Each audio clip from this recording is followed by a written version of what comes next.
What up, everybody? Welcome to the show. Man, it's been a long weekend, huh? Hope everybody's doing good. Jesse's been messing with the screens all weekend. Bam. Bam. What's up, everybody? Sound in the city. Welcome to the show, Leonard, Eric, SoCal Steve, HTX, Pulsar, Oscar, MMFC Texas chapter in the house, everybody. Mark G, welcome back. Dario in the house. What up, Dario? What's up, Muto? Captain Dan. Ooh, that gluten-free pizza. Nice job. Captain Dan in the house. What up, Captain Dan? Welcome back.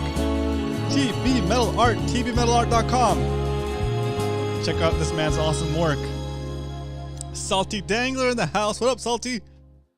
Hope you're feeling better. Your hook wound at this point should be gone. You got like the Wolverine healing powers over there. Leonard in the house. What up, Leonard? Mission Bay is going to be even smaller this weekend with all of us fishing. It sure is. It sure is. Sorry, that teeth check right there, guys. I apologize. It is lounge music, sir. Sir, it is lounge music. It is fishy hour time. It's a happy hour music, lounge, time to hang out, chill out, have a drink, talk about fishing, and enjoy the company of your fellow anglers. That's what the music is about, sir. And as we like to start off the show, we start off with Pop Top. So on a scale of 1 to 10, 10 being the best Pop Top you ever heard in your life, 1 being the worst, rate this Pop Top. I'll do some more shout outs in a second, guys. Keep typing in the chat. I'll do some shout outs when I see your name. Here we go.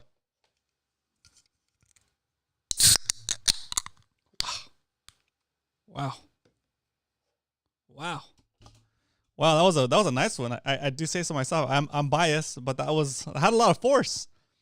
Cheers. Happy Monday. Happy beginning of the week. Hope you had a happy Easter, guys. If you celebrate Easter, happy Easter. If you don't, happy weekend anyway. Oh yes. Today marks the first day of my back on the keto wagon.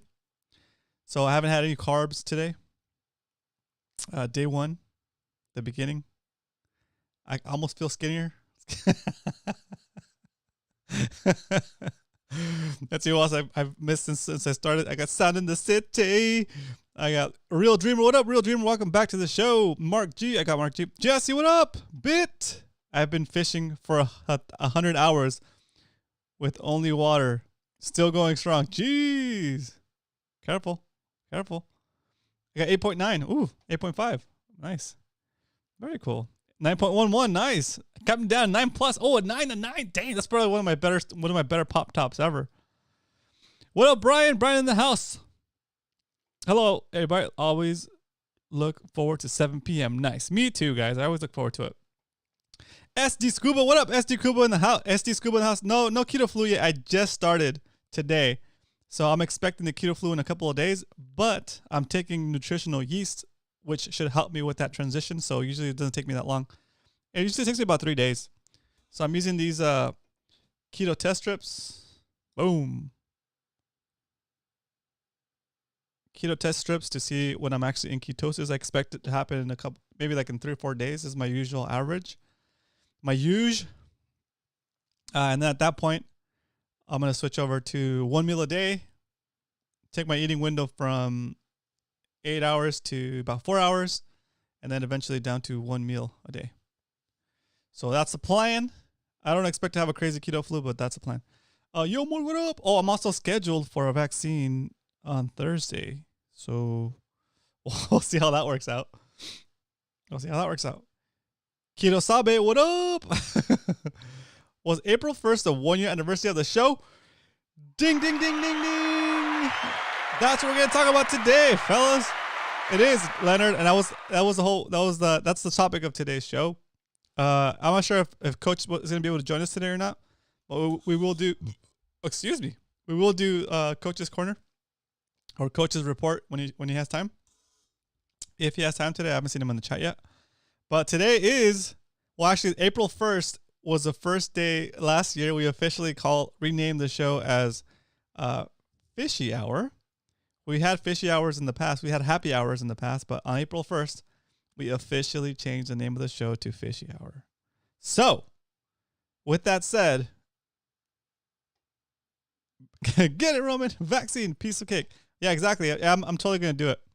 So, I'm really looking forward to it because it's going to open up a lot of possibilities for me. A lot of boating invites that I've been refusing, putting off because I just didn't feel safe doing them. Mostly for me and my kids, right? My wife. So once the vaccine is taken care of, then I'll be more able to do those trips and in a safer way, I guess you could say. So it's gonna be cool. I'm looking forward to it. There's a lot of boat invites that I haven't been able to take. There's a big video list that I haven't been able to do because it requires me to be on Scotty's boat or any other boat. We're gonna do a lot of stuff for the Roman Castro channel. You remember the old channel, the regular channel where I used to post videos about fishing? That channel. So we're doing a lot of that stuff. And once the vaccines are done, for me, once my cycle is done, then I'll get started on that content, man. I have like such a nicer setup as far as like my editing machine has now become my gaming machine, which has got like all kinds of upgrades. But with that said, I'll be able to run videos through that thing like nobody's business. I could probably churn out videos like no problem. Like maybe it'll be able to render videos faster than I can watch than in the time it takes to watch a video, which was crazy because before I used to render videos, it would take the render process about 3 times. So if the video was like 5 minutes, it would take it like 15 minutes to render, right? So if a video was 30 minutes, it would take it like an hour and a half to render, right? Which is crazy. And then with the new setup, I got it to a 1-to-1. So if the video was 10 minutes long, edited video was 10 minutes long, it would take me 10 minutes to render it, which is still pretty cool. It's pretty dang fast. But now with this new setup, I haven't even done any videos with the new setup yet, with the new gaming setup.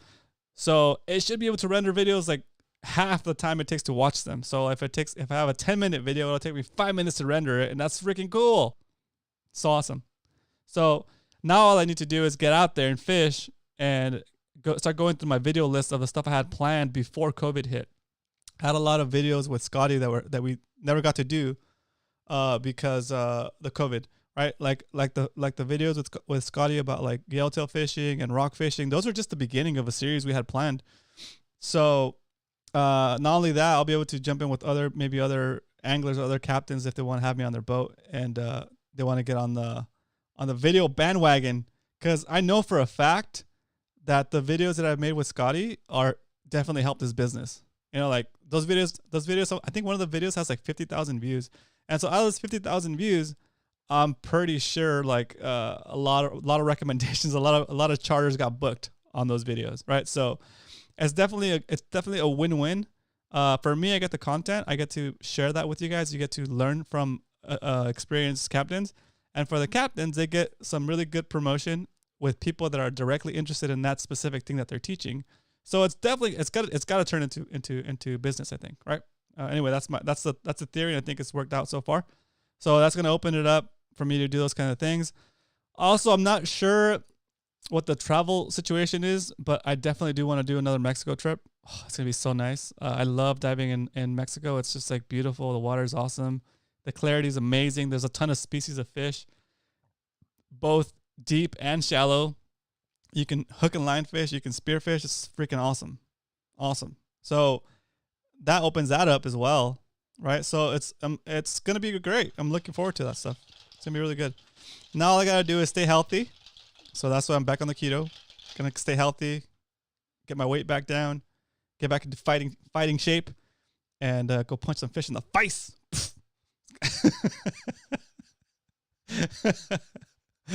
Oh, Dario's getting his vaccine tomorrow. Very cool, Dario. Nice.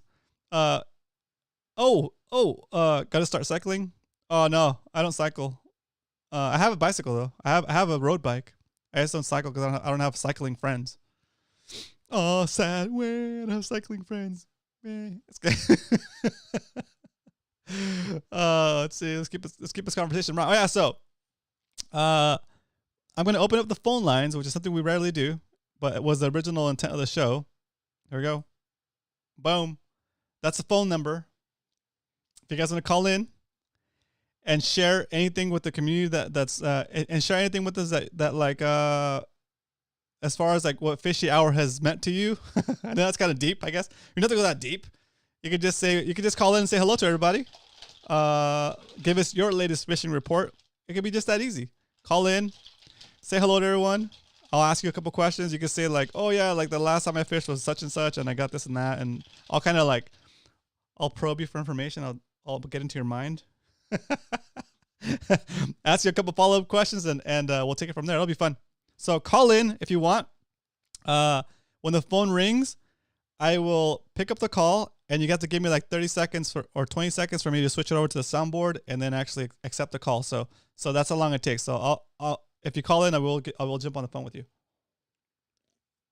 Right now, live on Fishy Hour. Fishy Hour call-ins.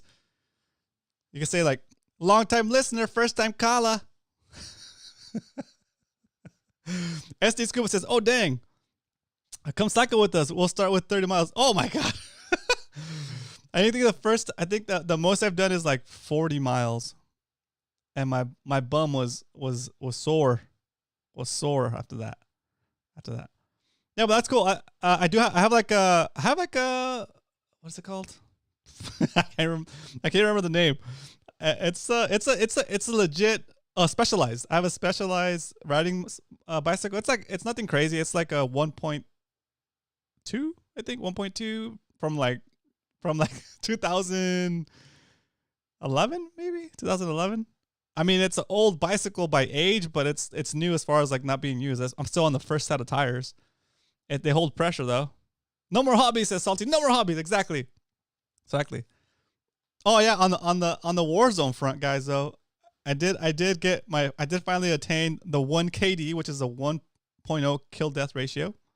So basically, in the game, you have kills and you have deaths, and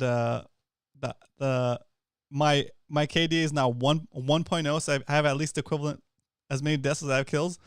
So which makes me like not a great player, but a decent player at that game. So now that's done. That's mission accomplished for me on that one. So super stoked. And that just happened a couple days ago on Friday. Oh yeah, applause for myself. Woo! It's one of those goals like we've talked about in the past, guys. Like I'm really a goals dude. More than I realize it now. It's especially now that we're talking about this kind of stuff. I realize how much of a goal dude I am. Like I like setting goals. Even if I don't make the goal sometimes, I like to be going towards a goal, because even if you're going towards a goal, it's still helpful, right? You're going in the right direction. HTX Pulsper says Ramses is the best. He doesn't dance. At parties. What? Spotty Bull has 40. What? Woo! Yeah, I need to mention this too. So I want to say big shout out, big thank you to Muto and Mr. All-Nighter Hider. They were 40 and 41 signups for the Spotty Bowl extravaganza. So Spotty Bowl, guys, we have one more session of Spotty Bowls. That's this coming weekend, I think, right? This coming weekend in Mission Bay. And so we're at 41. So that means that you guys are awesome, first of all. Number two, it means that instead of having 8 slots open for the playoffs, we now have 12 slots open for playoffs. Cal, what up, Cal? Welcome back. It's been a while. Welcome back, first timer, Cal. Woo, bit. Captain Adobo says, now I got to put on my stretchy pants, says Captain. Rolling deep. Yeah, dude, 41 participants. That's amazing. I know the original idea was like, okay, maybe we'll get like, if we're lucky, we'll have 20 people participate. 40 people. That's a lot of participants. That's a lot of money. I think you guys, it's just gonna be a blast. So this last half season, I haven't been doing that great. I missed first day. I think I missed second day, or didn't fish the full day of second session. And I've missed another session since that. So I was like 3 sessions down. Even with the mulligan, I'm still down 2 sessions. So there's no way I could qualify probably for for first half season. But I am going to be trying hard to qualify for the second half season. So I'll be out there doing the whole shift on some days to try to catch up, try to get a spot, even though the spots are going to be harder to come by next half season. So yeah, dude, Oscar, once you're good to go as far as like the health goes and like the vaccines, if you feel safe making the trip, you let us know when you're going to make that trip, and we could do like I think we could figure out, I have a kayak that's a paddle kayak. It's a Jackson kayak. But if we have anybody else that has like a pedal kayak that Oscar can borrow, we'll plan it out, Oscar. We'll get you out here and we'll do an MMFC outing, where it's just like we'll take over one of the bays. We'll take over probably San Diego Bay, and get you out here catching some spotties, dude. That'd be fun. That'd be crazy.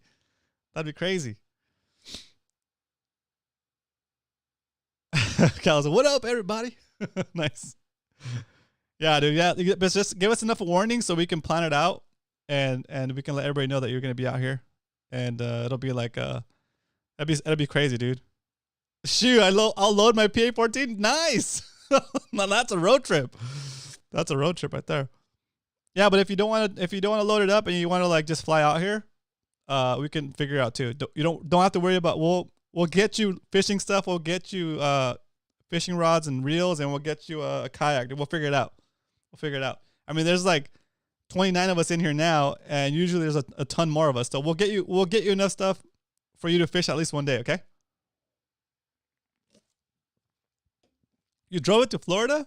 That's cool. Yeah, then drive it down here then. Boom. Sorry. Welcome to Spotty Bowl, Muto and Hyder. Nice.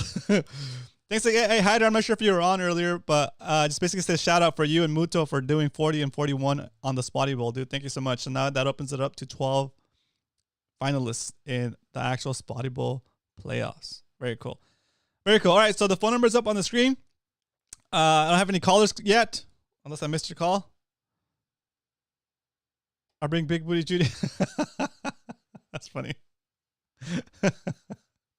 Hope that's your wife. Oh man, that's funny. Don't bring your girlfriend on the side. Bring your real wife. Fish the island Friday on incredible. Oh, nice. Very cool, Doug. Hey, Doug, welcome back. Oh, Muto was a secret? Oh, sorry, dude. I didn't know it was a secret. I just, my bad. Sorry, Muto. I'll start at the beginning of next half season. Yeah. Oh yeah. Sorry, Muto. I didn't know it was a secret. I just get the notifications when somebody signs up, and so I saw the notifications come through, and I was like, oh, Muto's 40. I think you're ready, Muto. You're out there anyway. You're catching fish. That big halibut you would have had. I think you're catching big fish already, so you're pretty much in it, dude. You're pretty much in it. Oh, that's so funny. For show. Nice. Very nice. Cool, guys. So it's been pretty much, it's been over a year now. This officially over a year. I'm sure there is a second chance. So you're saying there's a second chance. Yeah. So I'm saying that exactly. There's a six more spots that open up fresh and clear, right? Fresh and clear. There's a lot of attrition, guys.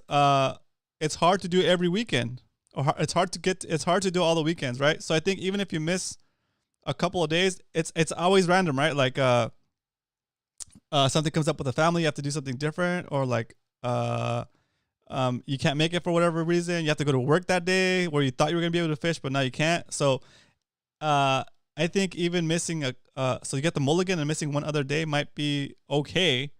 It'll be cutting it close, but yeah, if you can fish all the days and then you can have like good numbers most of the days, and then you can just drop off the worst one, you'll do well, you know? And also, like right now, the fishing seems to be getting a lot better. I just told my wife you're going to the 6-day-a-week for 2-hour show.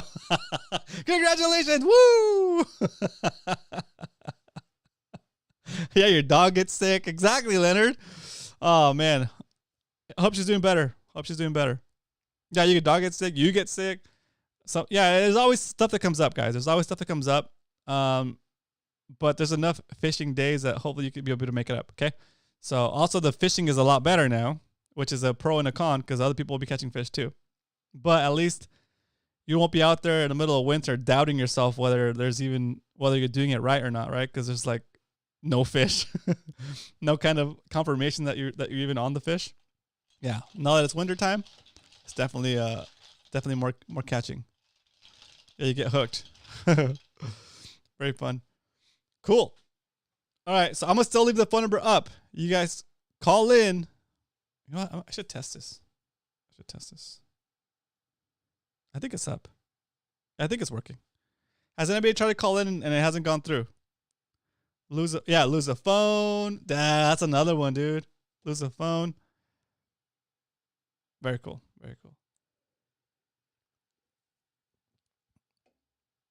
Hit that like button, people. Yeah. Thanks for the reminder. Doug. Yeah, guys, do me a favor. Oh, look at that. 20 likes already. You guys are awesome.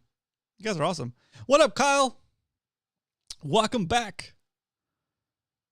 Forget to put the code. Oh, yeah, dude. That's true. So, your dog gets sick. You get called in for work when you weren't expecting to it. You hook yourself in the arm and you still catch 5 legals. Oh, here we go. We got a caller. We got a live one.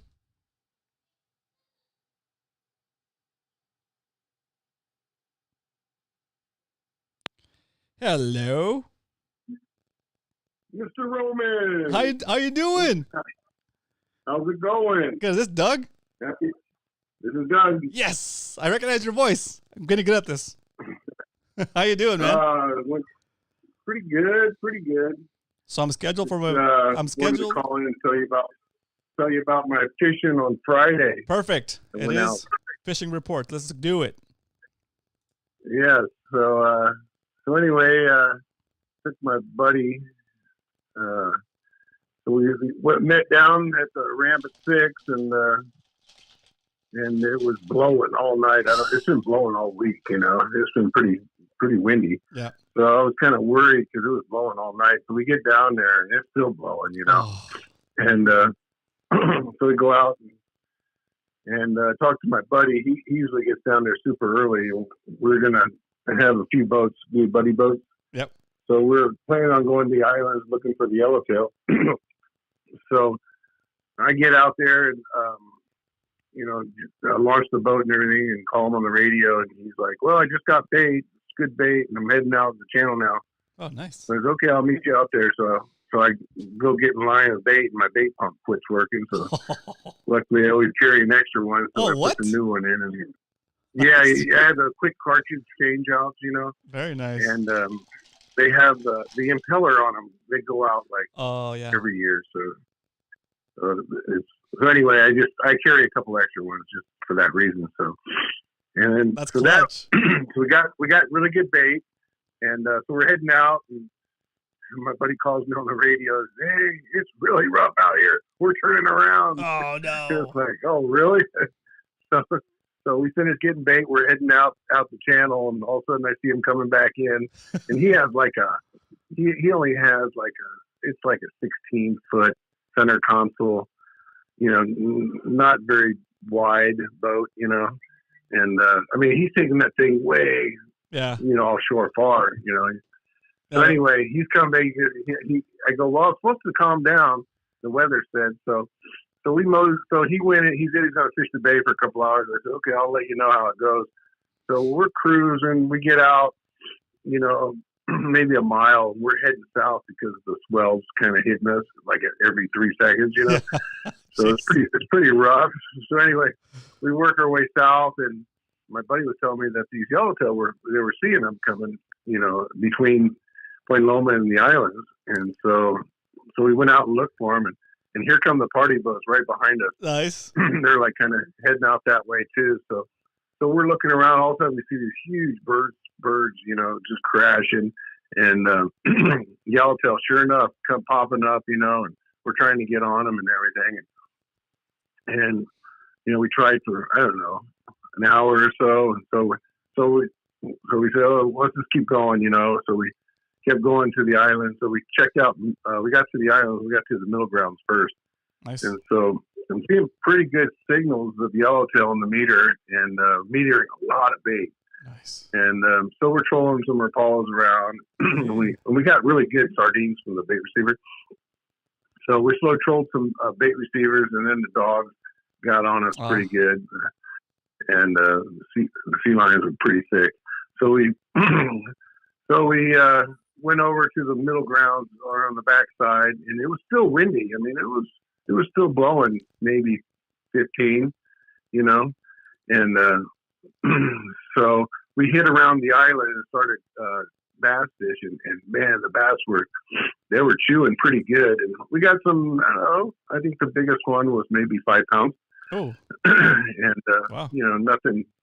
Or sometimes we get 8 to 10 pounders out there, you know, but yeah, it was pretty good bass fishing. So we fished for a couple hours back there and tried a couple different spots, and then the wind actually did quit. It died down a little bit. So the party boats came over to middle grounds, and they were looking, and nobody was really catching anything on the radio. It was pretty quiet for the yellowtail. And so we went up to North Island and tried the keyhole and trolled around there, and nothing on the troll or anything. Damn. And so we slow trolled some baits, and and we were catching the calicos on the weather side of North Island. And we came around the corner, and the birds were just going off, and yellows were just blowing everywhere. So we charged over there, throw the bait, and there was just like, throw the iron. We were throwing the iron, and you look down, and there was just like thousands of sardines, like everywhere. Dang. So much bait, and the water was crystal clear. You could see everything. And yeah, it was just, I've never seen so much bait, and the birds were just going off in the yellowtail, and they wouldn't have anything to do with us, you know. But so then we finished the day right there at Pukey Point, and we were bass fishing right in there. Yeah. And so so we're just kind of unloading our bait, and we're getting these bass are like boiling on our bait. And oh yeah, it was pretty fun catching these calicos. And then all of a sudden the yellowtail pop up again right next to us, like, and because there's so much bait around. Yeah. So yeah, we threw the iron at them, but then we couldn't get one to go. So we left about 3:00 and headed home, and that was our day. It was nice coming home. We were doing like 25 knots. And then it got real nice. The wind died down at that point? Yeah, the wind died down. It wasn't too bad, and the ride, you know, we were going maybe 15 knots there and 25 coming home. You know, it was pretty sweet. Good ride. Yeah. Nice. Yeah. Wow, the ran pretty good. Still, that sounds like an awesome day. It's an awesome day. Yeah. Oh yeah, we got a lot of. We had fish tacos for days. Yeah. So. That's cool. And we're gonna go rock fishing, but my friend that I took, he hates rock fishing, so I said, okay. Oh what? Yeah. He just loves calico bass fishing, so it's like, okay, I can do this all day. That's fun. So that was fun. I like how everybody's got their thing. Like, oh, I'm really into calico bass fishing. That's cool. Yeah. Well, we let most of them go. We just took a couple home for the table. But yeah, we let the big ones go, all the breeders, for sure. But you know, you can catch them. It's kind of a shame because you can catch them small over there. But I tell anybody, you know, they have to be at least 14 inches to take one home. But most of them are big over there. Yeah, you don't have to worry about that. That's so awesome. But yeah. So then I got a report though that they're definitely catching tuna. You know, if you heard about that, but yeah, they're catching. I guess the day and a half ago caught. They came in this morning. They came in. They had like, I think it was like 30 to 60 pounds tuna bluefin. Yeah, that's I don't know if anybody saw that. I'll take that. They've been catching a few now. Yeah, we'll probably do those reports with Coach in a little bit. That's perfect. Yeah, we'll do the fish counts and stuff with Coach. Yeah, so that'd be cool. So anyway, hey, well, did the Navy bother you at all? And congrats. What's that? Did the Mexican Navy bother you at all? Oh no, I got my paperwork all from the Discover Baja Travel Club over there in Claremont, right off Claremont Mesa Boulevard, kind of by Turner's. Yeah. And it's really convenient. They do all the paperwork for you, and they email you all the documents, your FMM, and whatever. If you ever need your fishing license, you can get all that there too. That's cool. And they also do because they have like the direct number to the guy down in Ensenada. Yep. So they can push the paperwork pretty fast through and get you approved, because apparently they do a background check on you when you send your paperwork in. Yeah. And so if you have any wants or warrants, they won't let you go. That's awesome. Yeah. So I don't know if you knew that, but that's interesting. I like it. Yeah. Yeah. So they do your manifest, because you have to have a manifest if you go to Coronado Island. Right. And everybody that on your boat has to be on that paper. Yeah. And, you're supposed to get permission 3 days ahead of time and have the manifest, your biosphere bracelet. It's a process, yeah. And I used to got a year license, one of those, the biosphere. It was like $20 or $25. Well, they just raised the price to $80. Oh, damn. Wow, that's a big jump. Yeah. Yeah. Jeez. So from 25 to 80 now for a year license for the biosphere. It's crazy. Yeah. So most people are just buying the bracelets for $5. I think you can buy them at Dana Landing and a lot of places. Yeah, that's cool. But because you need all those other, you need that, and you need your Mexican fishing license. You're supposed to have your TIP, it's that 10-year permit. Yep. To even go into Mexico. So there's all these things. So that's why I just went over to Discover Baja, and they just do it all for you. It's easy, and you don't have to worry about it. Because I tried to do it a lot of times before, and sometimes it just wouldn't go through, or had issues. And so my friend was fishing like a few weeks ago on the 9 Mile bank, and I said, "Are you going to get your permits?" "Oh no, we don't need no permits." It's like, "Oh, okay." It's like this is manual. He permit me. So. And he speaks Spanish, So he just bought a new Parker, right? And so he's out there with his buddies, being all Mr. Cool, I can speak Spanish. So he's out there on the 9 fishing. It was kind of rough too that day, and it's a 20-foot center console. Oh dang, Parker. So all of a sudden the Mexican Navy pulled right up on him.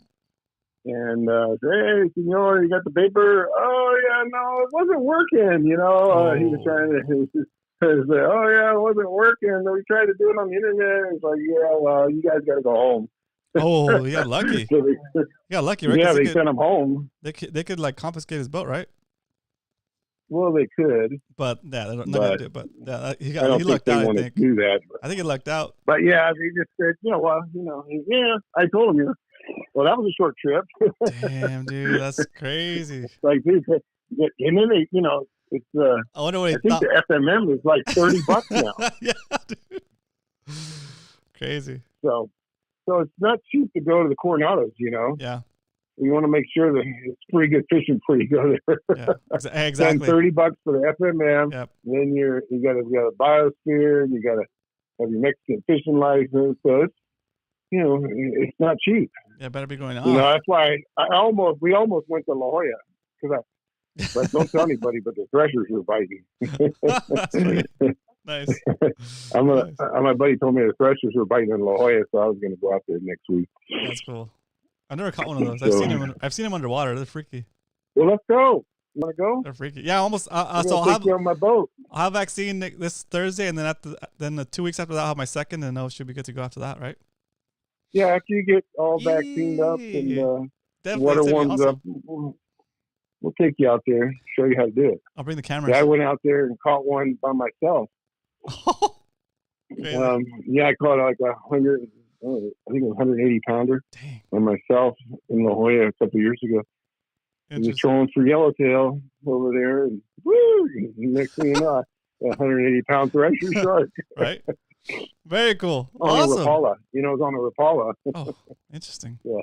It's I got they come by and they whack it, and they get most of the time they get it stuck in your tail. Oh, yeah. And you drag them in. You drag them in. And I was by myself, and luckily I called on the radio, and this guy came out and he helped me bring it up on my boat, and he had a gun, so we shot the fish. Jeez. Brought it up on my boat. So that was kind of fun. Dang, that sounds so crazy. Yeah, I took it over to Dana Landing, and they weighed it for me. Oh, okay. So, Nice. yeah, it was like 180 pounder. Dang. So it was so funny. They were trying to haul it off my boat onto the dock, to weigh it. Yeah. And the gas hook was stuck in it, and I had it tied down. So they were like pulling on it, wouldn't budge. It was pretty funny. Oh, crazy. Dang. So anyway, hey, I want to congratulate on your year. 1 year, I guess it's been, and thanks for all. I know it takes a lot of time for you to put all this on, and money, and with all the kids you have, I don't know how you could do it. So I just wanted to congratulate you, and you're doing a good job, and it's a lot of work, and just a hats off to you for getting me out of the house for a little bit. Out of the house and out of the TV room, Very, very cool. Well, Doug, I'm glad you've been watching. I'm glad you're a nice member of our community. So I appreciate you every time you jump on. Every time I see you chat something in the chat, I'm glad you're here. I'm glad to see you here, dude. So I appreciate you. I'm gonna break out my inflatable boat and go fishing with you one of these days. Nice. When it gets a little warmer. Yeah, we should. In the bay. Very cool. Yeah. Very cool. All right, Doug. Well, all right, awesome Roman, talking to you. Hey, take it easy. All right. Have a good one. We'll talk to you later. Right, see you later. We'll take Doug out with an applause. Woo! From the live studio audience. Give it up for Doug. That's why you're in the house. Live studio audience. All right, Coach. Yes, I will need you as soon as you can. That'd be great. We can do the coach's fishing report. I see Wayne jumped in. What up, Wayne? Welcome to the show. I'm glad you're back. Swap meet. What's going on, Wayne? You want to call in and let us know? Wayne, if you want to call in, give us any kind of updates, announcements. It'd be great to have you call in. Phone number's on the screen. Bam. That was a good call with Doug. That was cool. For me, guys, I know I got to talk to you. I get to talk to some of you guys in person, like when we're fishing. But some of you guys that don't really go out to fish with us that often, it's nice to catch you guys on the phone and just catch up. So very cool. That's hilarious. All right, let's see what else we're talking about. Yeah, so fishing Coronados. Yep. Okay, available for a few. Yep. Yeah, Coach. Let me know. I'm gonna turn on the Discord real quick.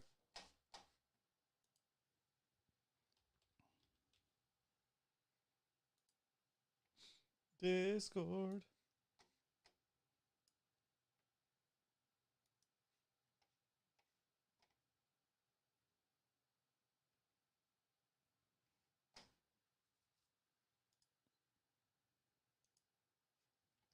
See if Coach can jump on.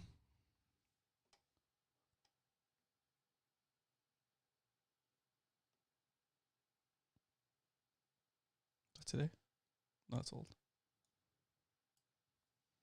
All right, Coach, I'm ready. If you want to, I'm ready when you are. Let me know in Discord.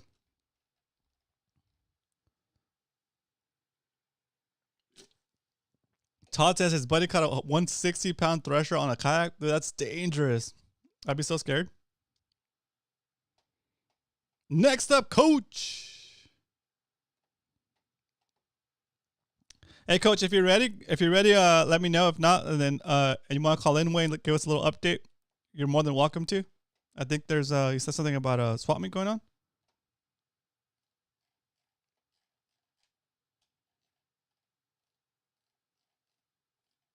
Meanwhile,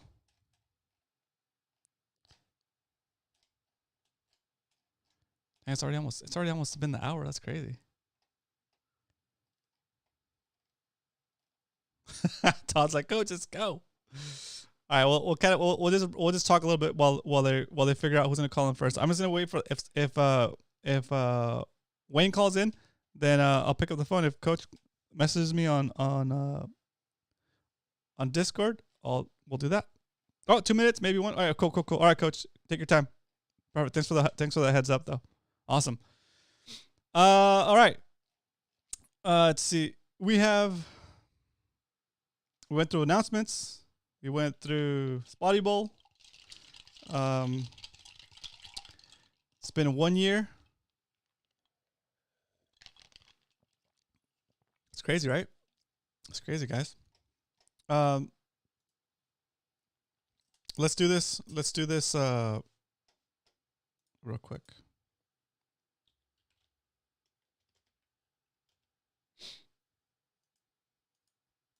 Okay, here's what we're gonna do.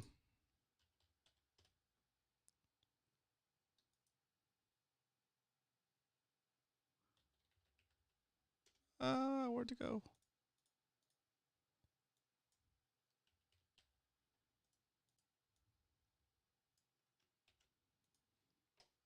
Okay, everybody's here. Oh yeah, Eric. Good. Thanks for the reminder, Eric. So earlier today we had a call with Eric on the Keto channel on the Mad Max Discord server, and we were talking about keto, and Eric's also doing the keto diet with me. So we're gonna do calls maybe on Mondays around 5 p.m. if you're interested and are curious about how we're losing weight, because we're gonna be losing weight, guys. We're gonna be dropping pounds. If you're interested and want to join us and trying to do what we're doing, let me know.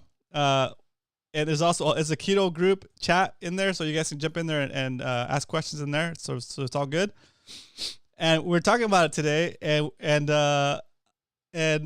it just came up that Eric's hair is pretty long too. I think Eric's hair might be longer than mine at this point, but his hair is curly, so it doesn't look as long.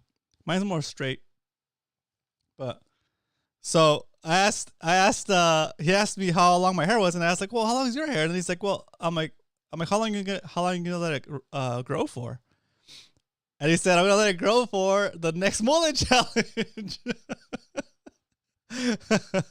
All right, Coach. Very perfect. Very good. I'll finish up this thought, and then we'll go into that. So we are gonna do a mullet challenge. If you've been letting your hair grow out for COVID, okay. I really want to cut my hair eventually, but I am gonna go all out and get a mullet cut. So the only thing I want to wait for is I want the hair that I'm cutting off to be at least 10 inches, because I want to donate my hair to I think it's called Locks of Love, where they use your hair to make wigs for kids that have like cancer and that they have to go through chemo and lose their hair. So the minimum length for you to donate is 10 inches. So once I get to that point, I will be cutting my hair and we'll do a mullet challenge. So that's my goal. That's I keep talking about goals, but I guess that's my goal. It's to get about 10 inches, and I'll be able to donate that, and then we'll do mullet challenge. Dun dun dun. I would do it, but don't worry about it. I'll donate it for you. Okay, it's all good. So that's the plan for mullet challenge. So if you want to do mullet challenge, and you've been letting your COVID hair grow and you've been thinking about cutting it, don't cut it yet. Don't cut it yet. We'll do mullets. We could do the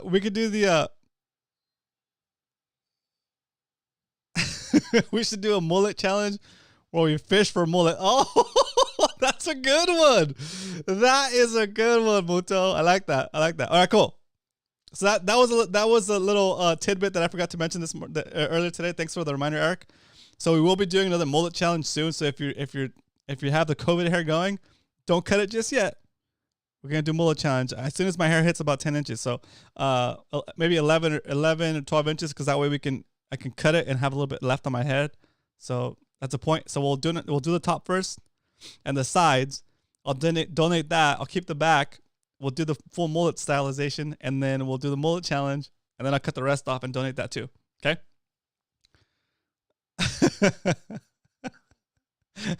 All right. Coach is calling in. Let's get the coach on here.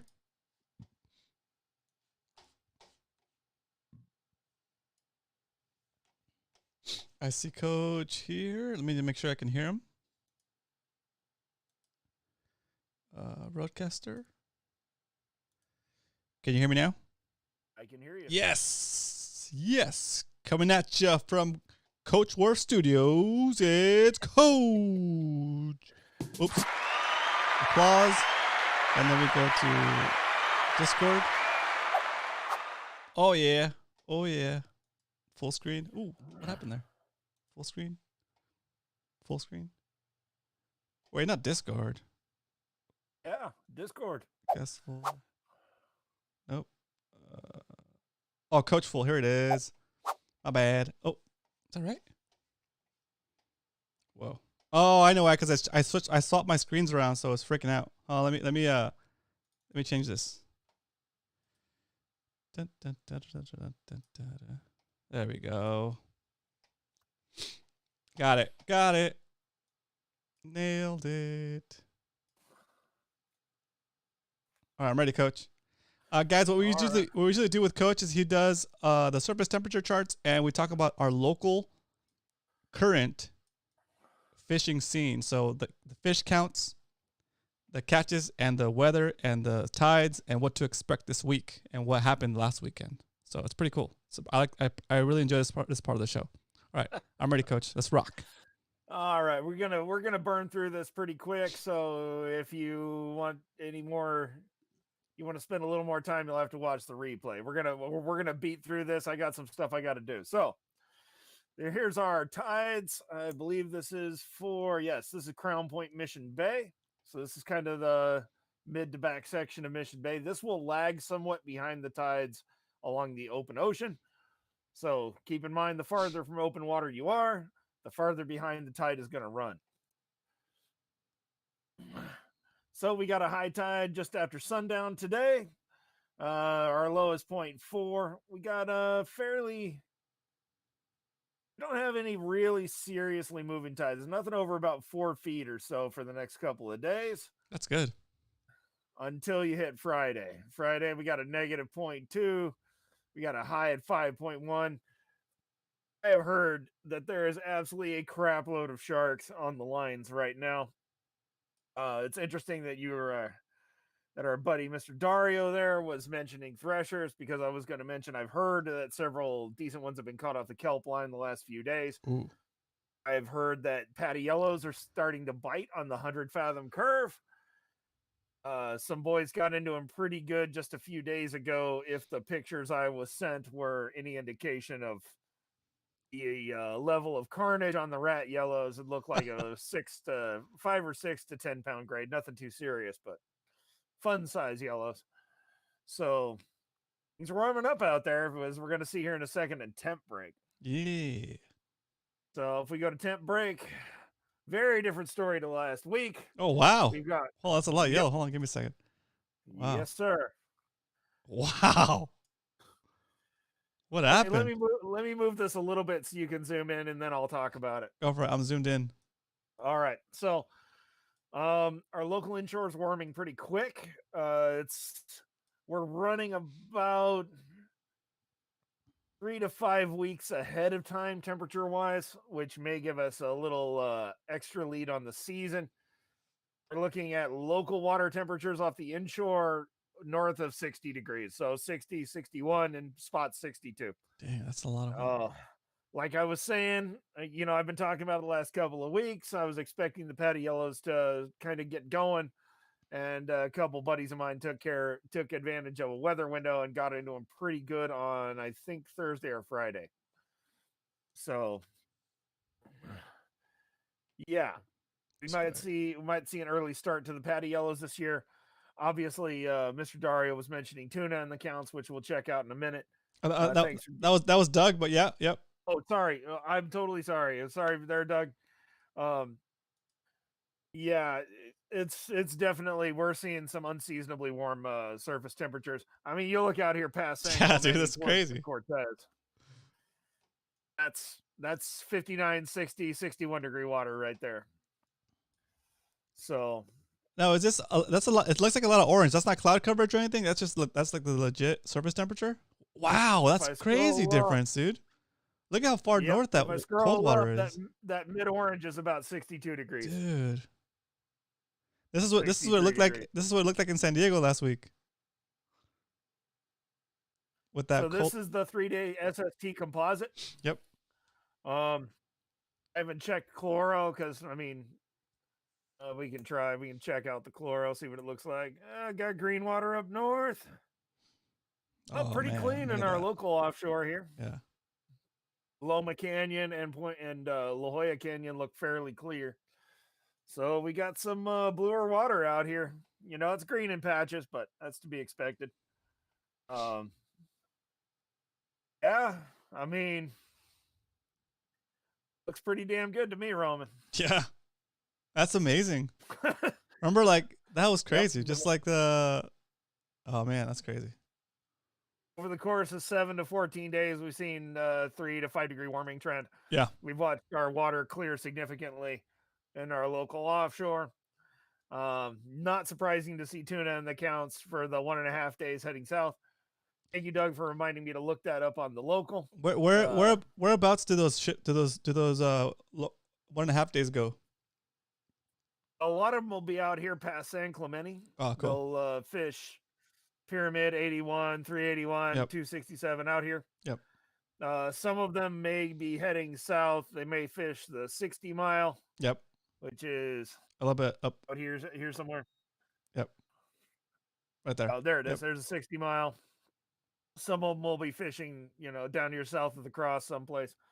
But yeah, definitely plenty of tuna. And as I've been mentioning for weeks now, I'm anticipating kind of an early start to our season. How warm it's going to get is anyone's guess, you know, or whether the weather's going to cooperate and allow us some windows to go out and target fish. That's cool. We kind of need these winds to lay down a little bit to really get on them good. Dang.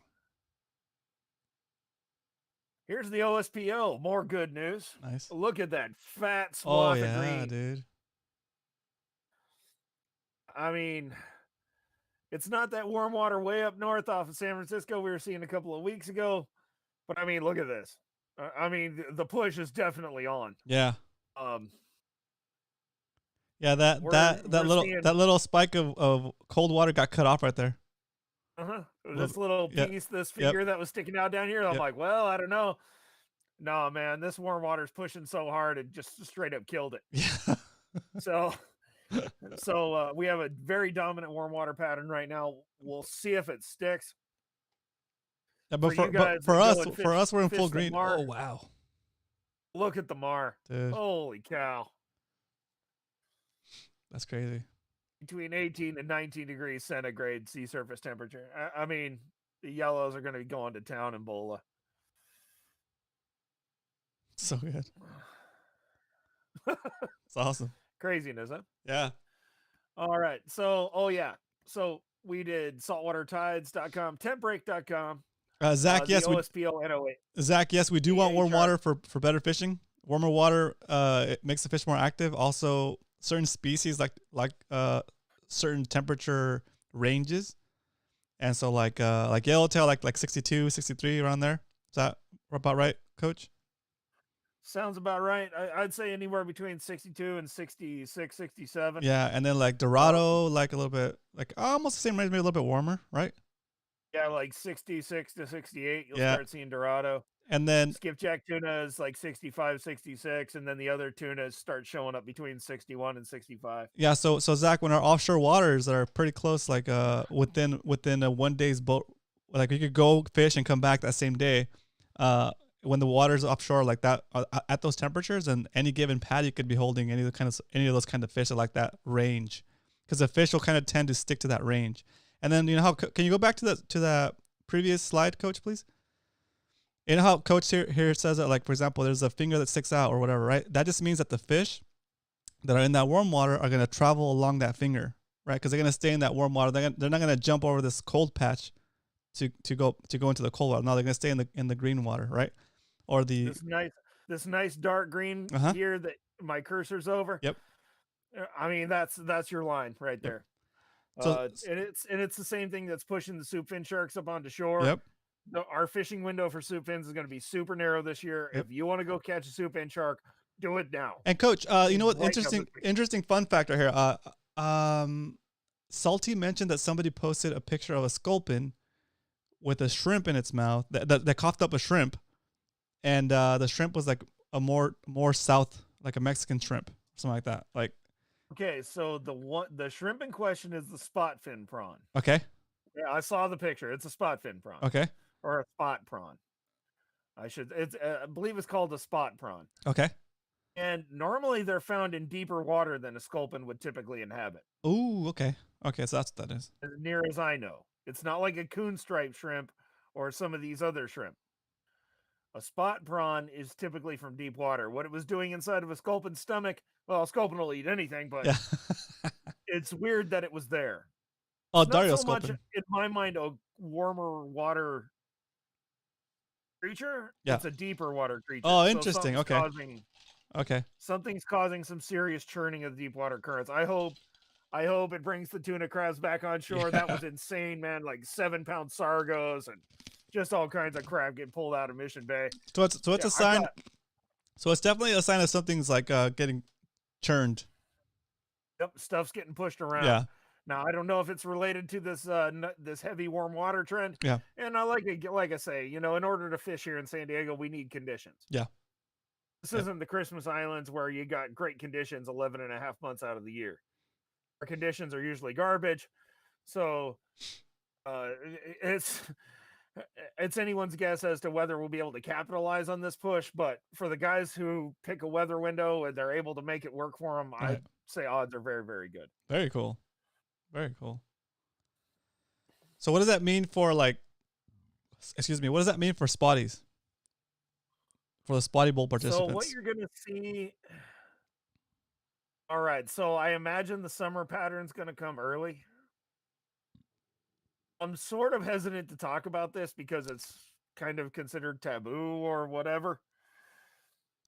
I'll say that during the summer, the big spotties, the big breeders, they move out of the bays to do their thing. So this could cause them to move out a little earlier. Oh, I see. It also means they'll come back sooner.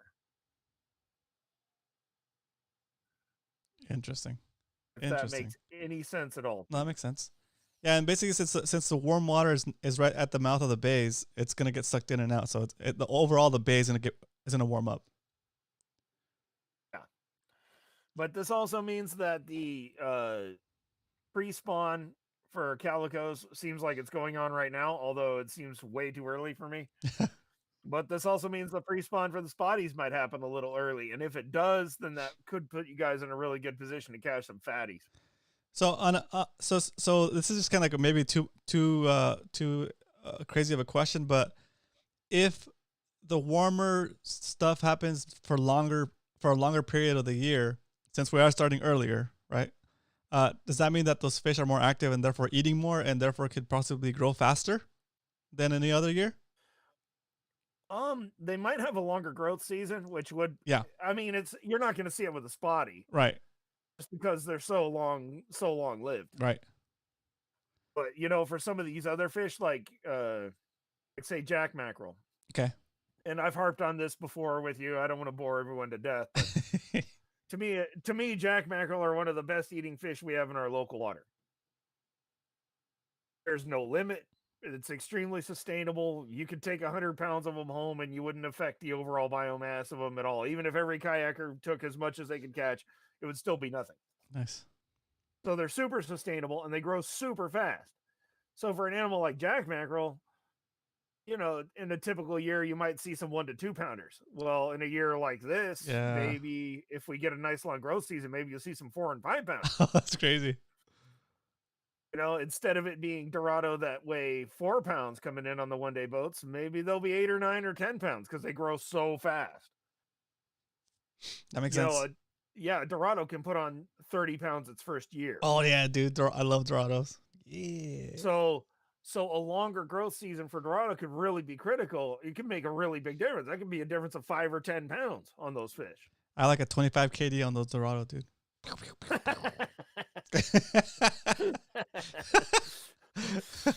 Oh my. But yeah, it's if we get a longer season, it's like I said, it's not going to affect spotties too much. I mean, what's the difference of 1/3 of an inch or something? Right. Yeah. Totally. But for something like jack mackerels or skipjack tuna or Dorado or marlin. Yeah. Marlin grow insanely fast. They can reach over 6 feet in 1 year. That's cool. So, I mean, you could be looking at, some really, that might be the difference of a 75-pound marlin and a 125-pound marlin. Oh, wow. That's awesome. You know what I mean? Yeah. Cool. So, I mean, you never know. The possibilities there that we could see some bigger fish very soon inshore. I mean, it'll remain to be seen. And of course, this could all change tomorrow and it could all just get blown all over the place and who the hell knows what'll happen. But is there such as long thing, as these weather patterns stay consistent. Yeah. Is there such a thing if it gets, so I know we're getting a little bit too deep into the weeds, guys, but I'm just asking questions that pop into my head. So I think they'll provide value to you guys. So if you guys don't want me to ask me more questions, let me know. Otherwise, we can keep it going. Is there a point where the water gets too warm? Or we don't want it to get too warm? Like, don't want it to get X amount? Yes and no. Okay. It depends on what you're after. Okay. And will warmer water more than usual bring in other species of fish? Like, will fish in Baja like migrate up, or like, you know what I mean? Yes. Like I'm talking like not pelagics, like other types of fish, I guess. Okay, let's talk about an intercoastal fish that visits our waters every year. Okay. Ooh. Okay. Dusky shark. Okay. They're an inshore species that migrates with the warm water. Oh, okay. So those fish that are down off mid-Baja right now, if our temperatures get warm enough, they could be inshore on La Jolla. Oh, yeah. Catching Dorados from the rocks, dude? I don't know about all that, but, like things like dusky sharks, and in some years we get those black skipjack tuna.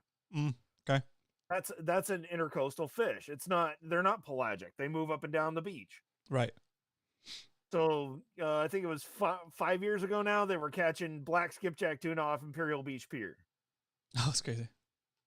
And think about that for a minute. They were catching skipjacks. I mean, there were the black skipjacks, which are the least desirable of the genus or whatever, supposedly, but allegedly.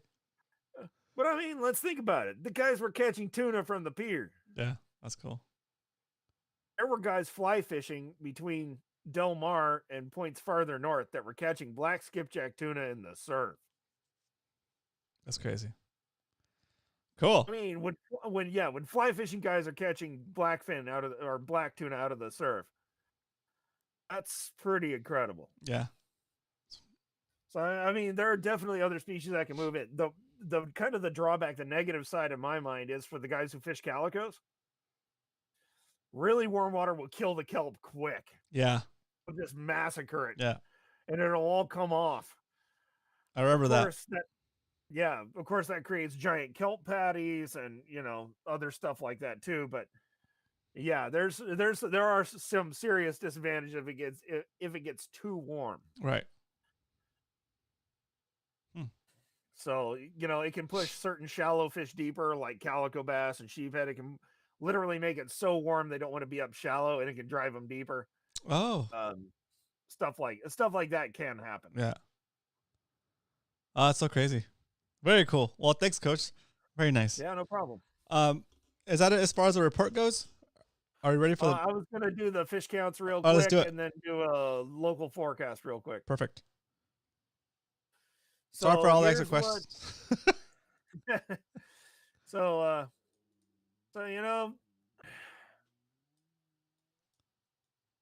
a lot of these boats that are heading out to the Coronados, it's kind of hit or miss in my mind whether they get on the yellowtail or not. But even if they're not catching yellowtail, they're on the rockfish and whitefish pretty hard as a general rule. Right. So if you're inclined to go out to the Coronados, just have it as a backup in your mind. Hey, you might go home with some nice rockfish. The legend here, this is for yesterday, I believe. Yeah, this is for yesterday. And this is on San Diego FishReports.com. The legend went out yesterday. One yellowtail, 199 rockfish, which is to say they caught limits of fish, but it wasn't limits of yellowtail. Yeah. Local half days seem to be doing fair to decent, depending on which one and what kind of day they had. Typically running 2 to 4 fish per guy at least, which is not bad. But look at this from the Vendetta, 12 anglers on a full day. No report. Ouch. Jeez. Ouch, that's painful right there. A whole lot of boat burgers right there. No reports are always awful. Up off of Oceanside, more of the same for them. Sculpin and rockfish for those guys. Doing pretty good up there though, nonetheless. Sculpin and rockfish for the daily double. And here's where it starts to get interesting. 24 anglers on a 1.5 day on the Polaris, 24 bluefin tuna. So, I mean, the bluefin are there. We just need the conditions to cooperate. Very cool. That's awesome. I mean, it's starting to come together, I guess. Yellowtail, I see the yellowtail. Bluefin, yeah. Yeah, there's some yellowtail and rockfish in the 3/4 day count. The full day, I should say the full day count. I find this really interesting that the PV picked up some halibut. They were probably fishing the middle grounds down there. Oh, yeah. Very cool. So I kind of wanted to talk about some local bathymetry here. Okay. I don't want to go into too much detail or else I'll find a horse's head on my pillow.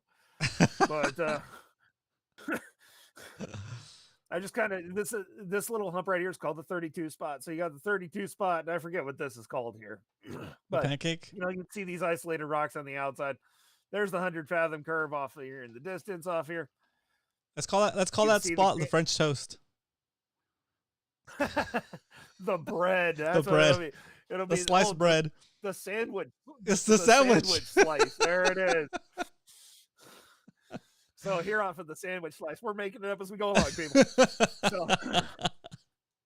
So you can see these lines here. Obviously, the steeper hard structures where you gonna want to hit if you're looking for bottom fish. If you're looking for fish up and off, you kind of want to be off these edges a good bit. Okay. Kind of wanted to kind of just look at the canyon itself here. Okay. You have this real steep lip here, but your pelagics are going to be up here up top, like the yellowtail and stuff are going to be along this inner edge. Of course, your bottom fish are going to be anywhere this hard bottom comes up or changes in relief. I have no idea how deep this rock is, but it looks pretty good too. Oh yeah, that's a big rock. I'm probably blowing up somebody's spot. It's a giant rock right there. Yeah, a big old rock right there. That looks like a pretty good spot. But I kind of wanted to go over this for the guys who don't really know what it looks like. You hear me talk about bathymetry or you hear me talk about the canyon. You can go to Google Earth and you can actually check this out. And it's a pretty useful tool. You can zoom right in on a rock and get the GPS coordinates. You the coordinates down here and save it to you something to work from. Save it to your fish binder. Next time you're out there, look up your points. Go check it out. Yeah. Drop a what? A slow pitch jig or something? I'd say a strip of mackerel on a hoochie down there and see what comes up. Okay. Wait, dude, that's my rock. Sorry, bro. Sorry. Didn't mean to blow up your rock, bro. Sounds like, no, my rock. So funny, dude. So throughout the week here, we've got generally light winds. We got swell height under 4 feet, so that's pretty decent. If you're heading out Thursday, Friday, Saturday, it's going to be pretty heavy fog, so please be careful out there, people. This is for La Jolla. We got, not bad. Kind of shifting winds, south-southeast winds in the morning, shifting to westerlies in the afternoon. So, not bad. Overall, nothing over 3 or 4 feet for most of the week. So it looks fairly decent, as long as the wind lays down enough to let the sea flatten out a little. Very fun. Very fun. Cool. And now we're ready for Coach's book recommendation. Do you have a book recommendation today? Got one right here. Yes. Hang on a second. Besides this baby. There we go.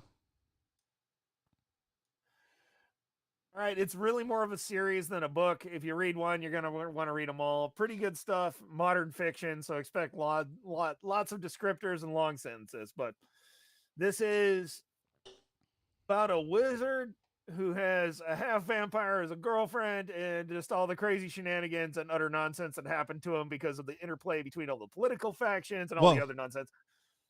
This is from a book of the Dresden Files by Jim Butcher. Harry Dresden is a wizard in Chicago, listed in the Yellow Pages. So yeah, Like Needless- like a magic wizard guy, right? Yep. Not like the other kind of wizard, right? All right, good. Yeah, he'll help you find your keys if you lose them. Oh, nice. It's a pretty great series. I forget how many are in it, 10 or 12 now, I think. Wow. And just kind of a fun read and some sort of silliness. Like sci-fi, yeah. Yeah, it's kind of a sci-fi fantasy, wrap them all up in one. And Nice. Throw them all together, see what you get. happens. I like it. I like it. Cool. Oh, Wayne's read it. He says, good book. Yep. He said, it's a great series. Todd said, Coach, it looks like a wizard. Yeah, he's got the Gandalf beard under the thing. You just can't see it. Actually, I cut it about a 32nd of an inch long last night. Oh, nice. Nice. It's still white, though. Don't worry. I promise. That's so funny. Dot attack, what up? Very cool. Awesome, Coach. Well, that's it, guys. That's Coach with the fishing report for San Diego, and the local scene. So I hope you guys enjoyed that.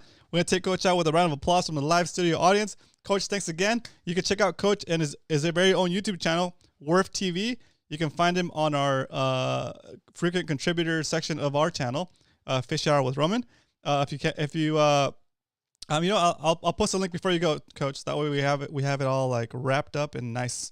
Let's see. Thank you, Roman. It's always a pleasure. And anybody who's got questions, hit me up on SD Fish. Hit me up in the Discord. By all means. I mean, if I can answer you, I will. If I can't, I apologize. I don't know it all. But yeah, anybody that wants to know anything that I might have information on, or if you just want to bounce an idea off me, hit me up anytime. Very cool. Awesome, Coach. Thanks again for joining us today and for all your help always. And have a good day. I'll see you next time. All right. Take care, Roman. All right. Let's take him with an applause. Woo! That is Coach. Yeah. Awesome, Coach. Yeah. Thanks, Coach. That was awesome. Guys, the show is not over yet. I need a new rock, says Wayne.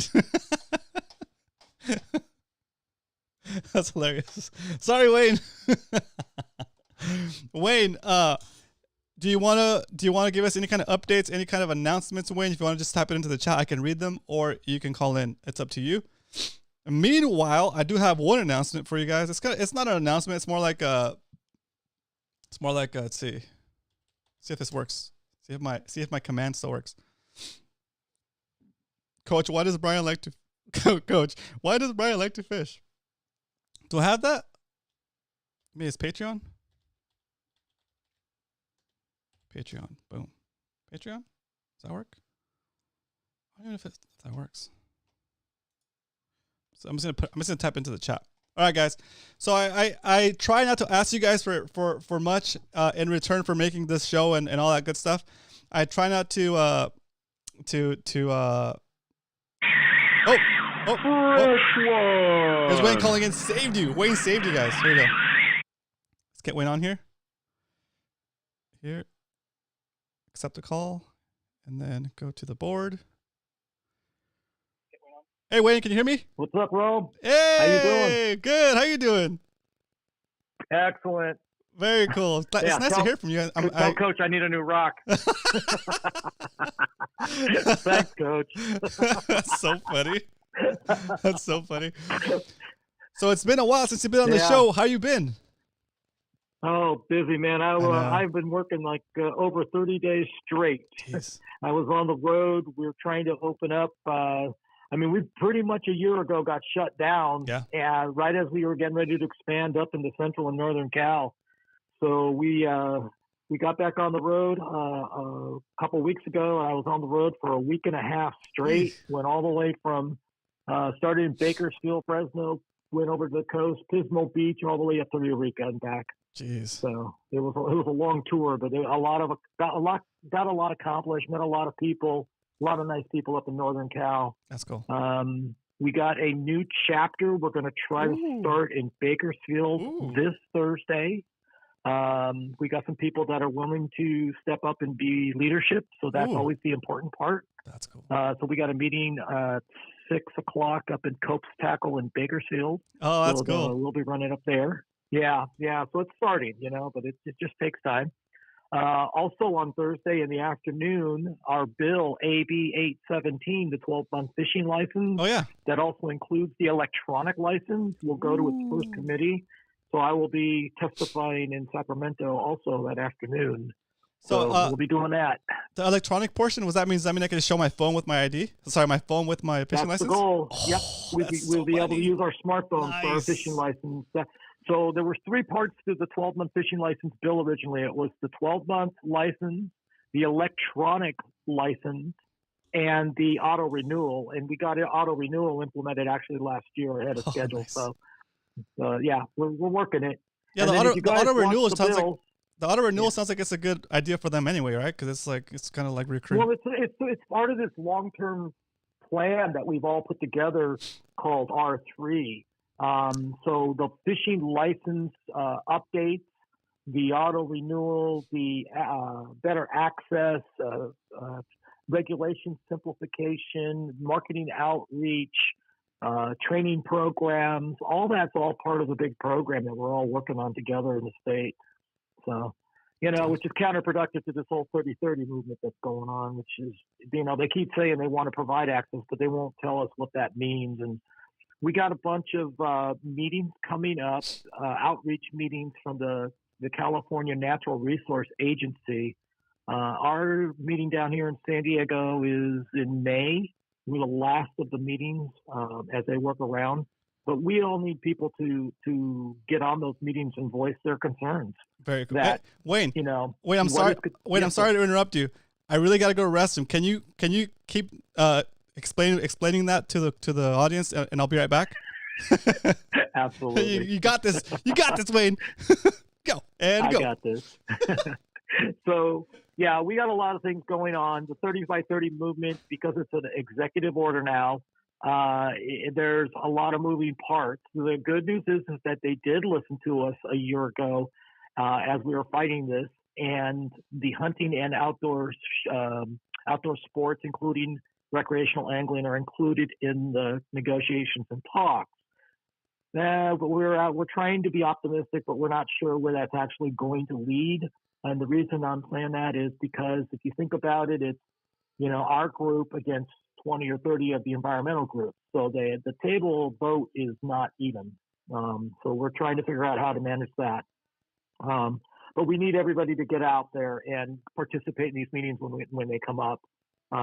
We got to get our voice in there. We got to let them know that we're responsible outdoor recreationists and that access should be provided for, our sports, because we're part of the solution to what just happened a year ago when everybody got locked down. The first thing that everybody wanted was to go back outside, and the outside was the answer to everybody having a life again. Yeah.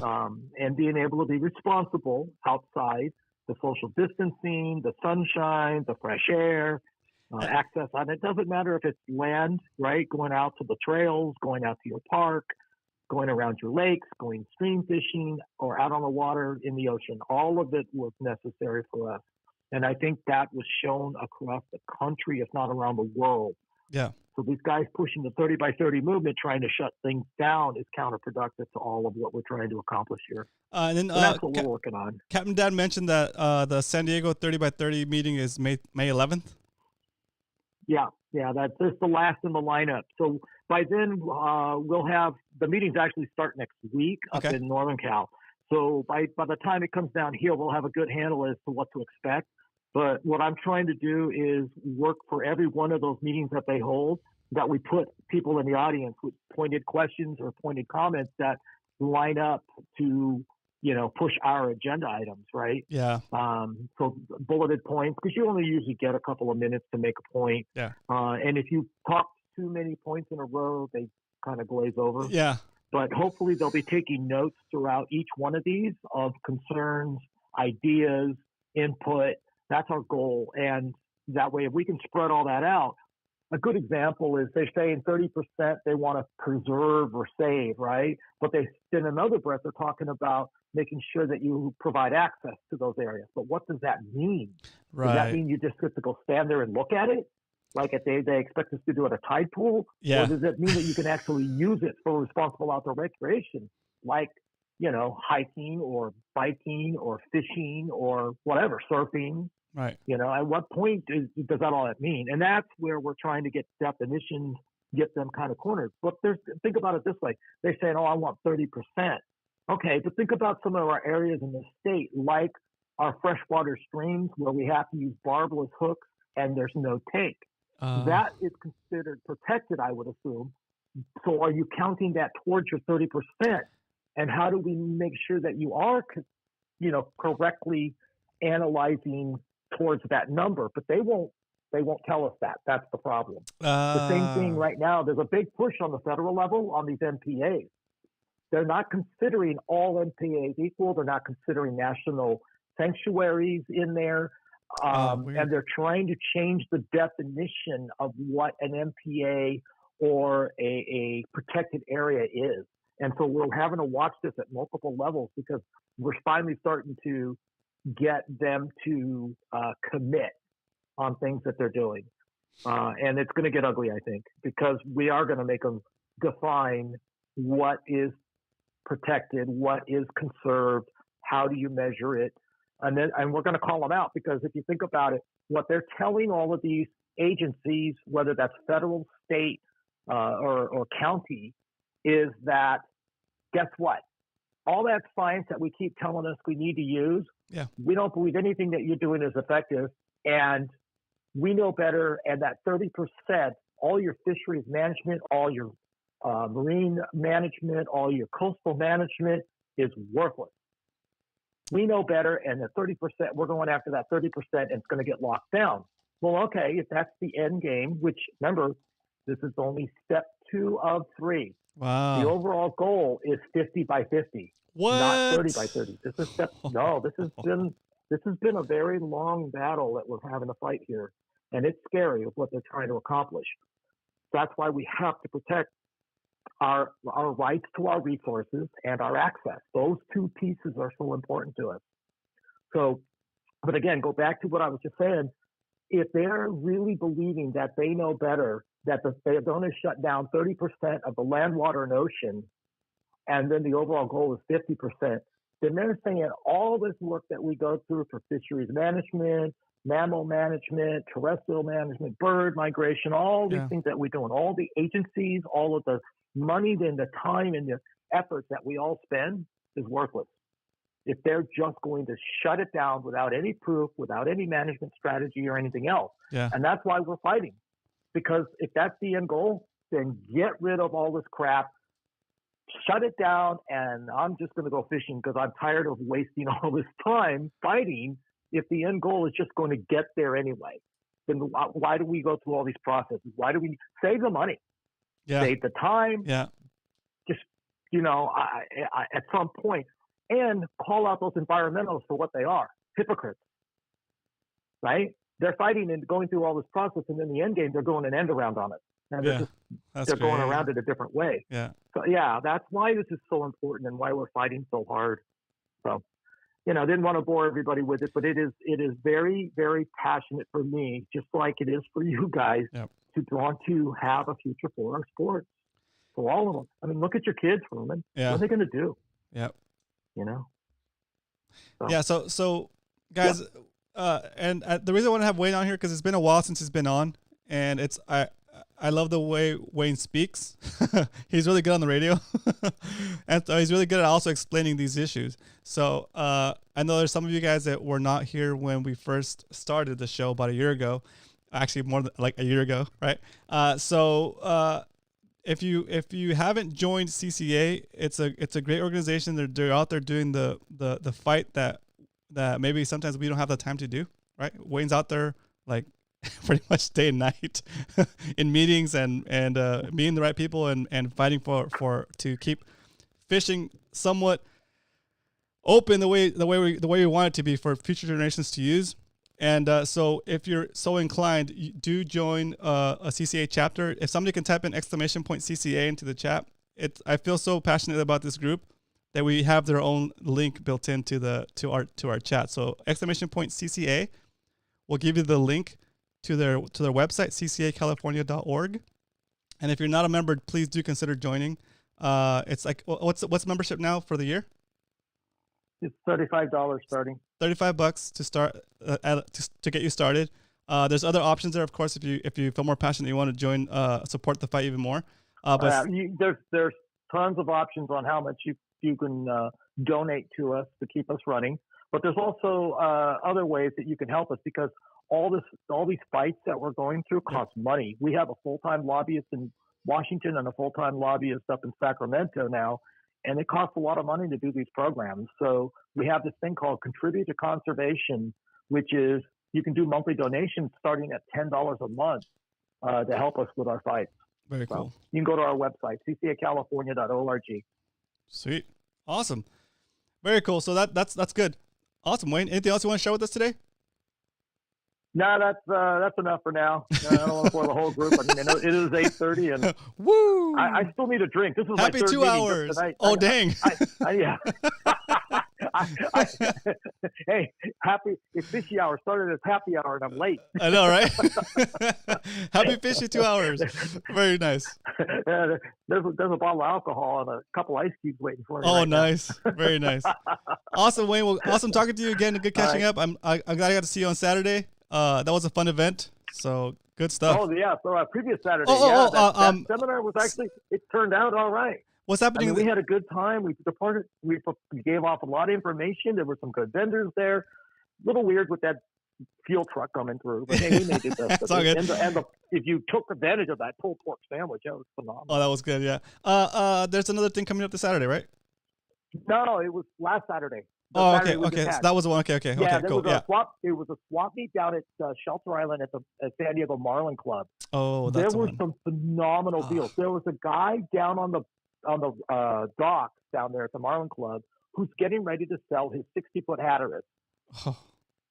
On his boat, he was getting rid of all of his tackle. Wow. You could go down there and it was, let's make a deal. Oh. People were walking away with a gallon Ziploc bag full of surface iron for $20.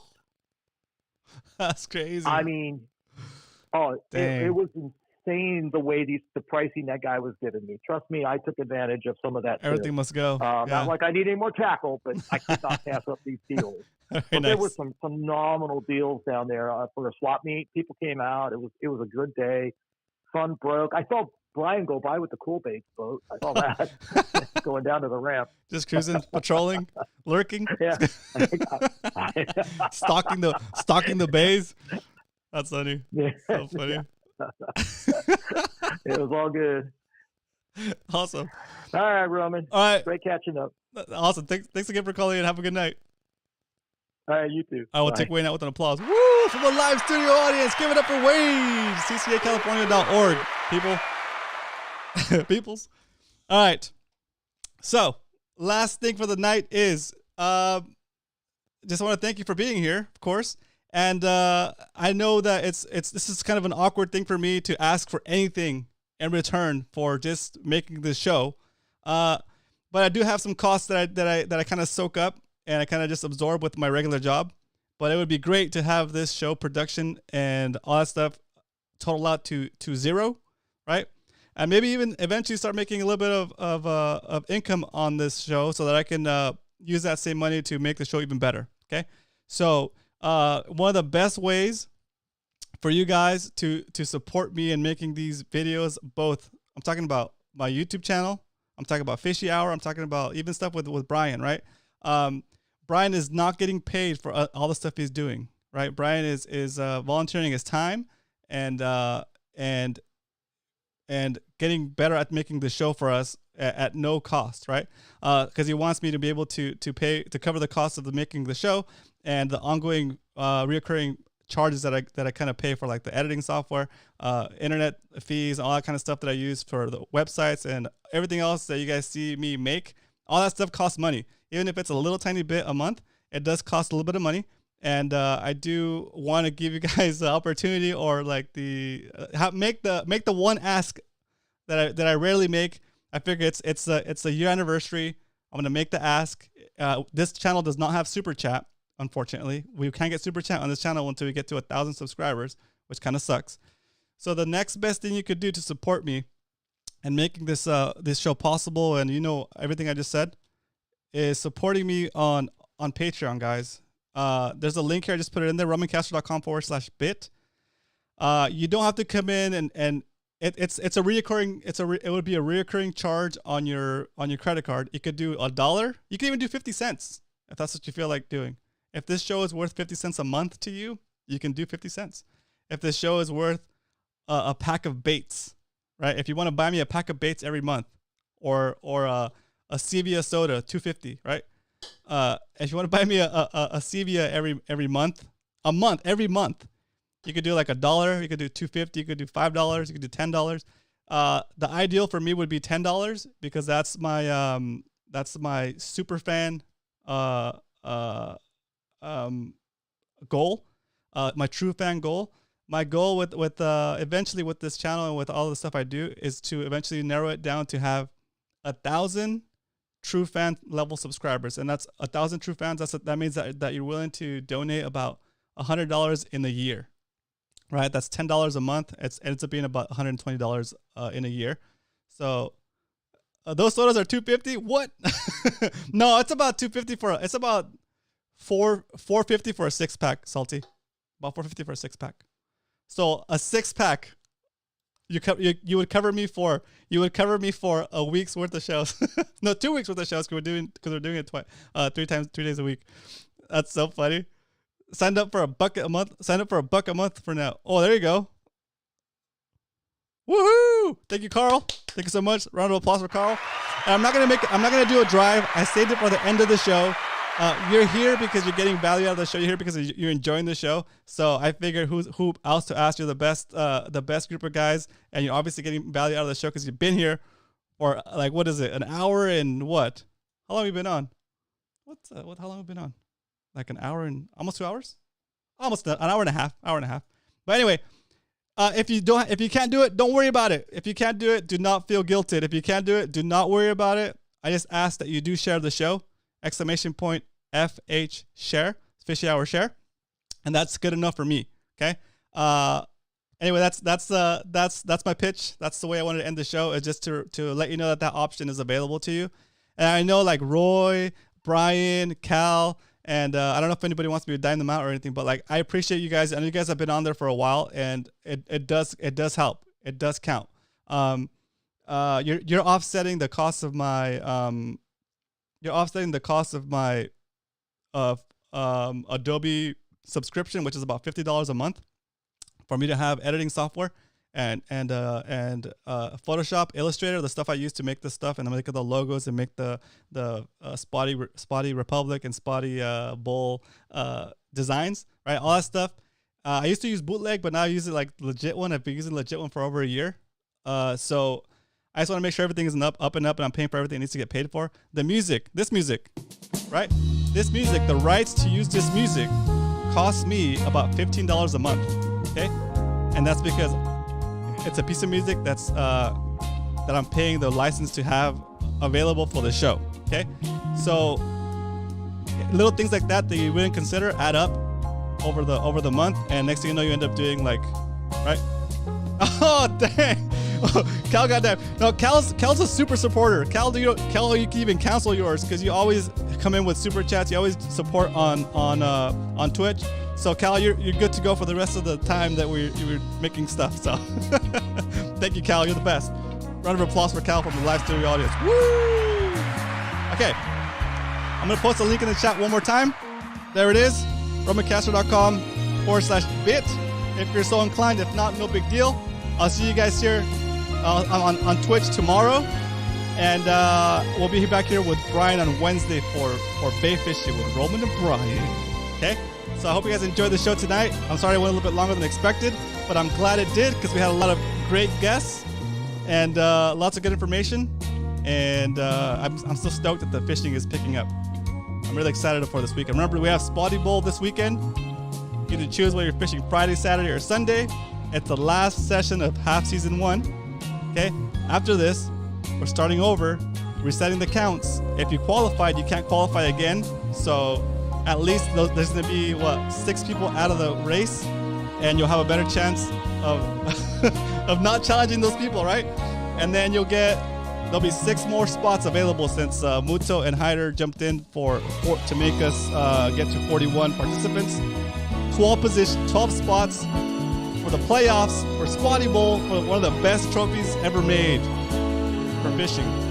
All right. Thanks again, Todd. Thanks for that trophy. All right, guys. Have a good night. Thanks again. Good night.